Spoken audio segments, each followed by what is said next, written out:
अकेले ही चलते रहें। हिंदी कहानी। सैनिक ने कहा कि आप सभी यहाँ रुकिए, मैं राजा से बात करके आता हूँ। अगर वह आप लोगों की समस्या सुनने के लिए तैयार होंगे तो मैं आप लोगों को अंदर बुला लूँगा। सैनिक अंदर गया तो सैनिक ने देखा कि राजा अपने दोस्त के साथ बैठकर शतरंज का खेल खेल रहे हैं और उन्होंने सैनिक को वापस भेज दिया और कहने लगे कि हमें अभी समय नहीं है।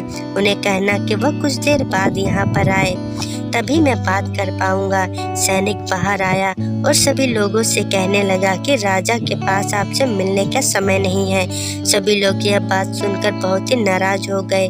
कुछ लोग वहीं पर यह बातें करने लगे कि राजा हमारी समस्या नहीं सुन सकते हैं, राजा के पास समय नहीं है और हम इतनी बड़ी परेशानी लेकर आए हैं, हमारे राजा हमारे लिए कुछ नहीं कर पाएंगे।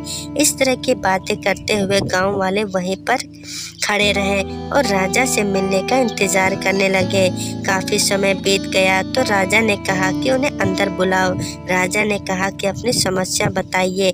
सभी गांव वालों ने कहा कि गांव के अंदर पानी भर चुका है और कोई भी वहां पर रुकने के लिए तैयार नहीं है, क्योंकि पानी लगातार बढ़ता जा रहा है। बारिश भी रुकने के लिए तैयार नहीं है। राजा ने कहा कि यह तो कोई समस्या नहीं है, जब बारिश रुक जाएगी तो समस्या अपने आप ही खत्म हो जाएगी, इसमें मैं क्या कर सकता हूँ। सभी गांव वालों ने जब यह सुना राजा की ओर देखने लगे और सोचने लगे कि हमारे राजा हमारे लिए कुछ भी नहीं कर रहे हैं और कह रहे हैं कि हमें सब्र करना चाहिए। अगर ऐसे ही चलता रहा और बारिश नहीं रुकी तो हम सभी गांव वाले अपने घर को खो देंगे। और धीरे धीरे गांव में पानी बढ़ता जा रहा है। उनमें से एक उठा और राजा से कहने लगा कि अगर गांव में लगातार पानी बढ़ता रहा तो हम अपने घरों में कैसे रह पाएंगे, आप हमारे रहने का कुछ इंतजाम कर दीजिए। राजा ने कहा मैं ऐसा नहीं कर सकता, क्योंकि मेरे पास इतनी जगह नहीं है कि मैं सभी गांव वालों को वहां पर रखता हूँ। आप लोग सभी बारिश के रुकने का इंतजार कीजिए। जब बारिश रुक जाएगी, पानी धीरे धीरे निकल जाएगा तो आप अपने घरों में रह सकते हैं। राजा किसी की भी बात सुनने के लिए तैयार नहीं था, क्योंकि वह कोई भी समस्या का निदान नहीं करना चाहता था। गांव वाले सभी महल से निकलकर बाहर खड़े हो गए और बारिश के रुकने का इंतजार करने लगे। कुछ गांव वाले गांव में ही थे जो कि इंतजार कर रहे थे कि बारिश कब रुकेगी।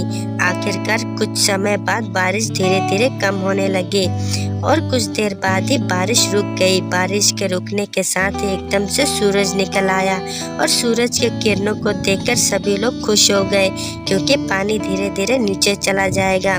सभी गांव वाले धीरे धीरे अपने गांव की ओर बढ़ते जा रहे थे और कह रहे थे कि ऐसा राजा हमें कभी नहीं मिलना चाहिए जो दूसरों की मदद नहीं कर सकता, राजा कहलाने लायक भी नहीं है। राजा से अच्छे तो हम सभी लोग हैं जो एक साथ मिलकर सारी समस्याओं से लड़ रहे हैं। इसलिए किसी से समस्या का निवारण करवाने से अच्छा है कि खुद ही उन समस्याओं को अपने आप ही हटा लिया जाए और हमें अपने आप पर भरोसा होना चाहिए।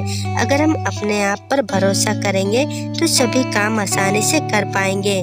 हमें किसी की भी जरूरत नहीं होती है, क्योंकि अगर हम किसी का सहारा लेने की कोशिश करते हैं तो हो सकता है कि हमें वह सहायता ना मिल पाए। इसलिए जीवन में हमेशा अकेले ही आगे बढ़ते रहें।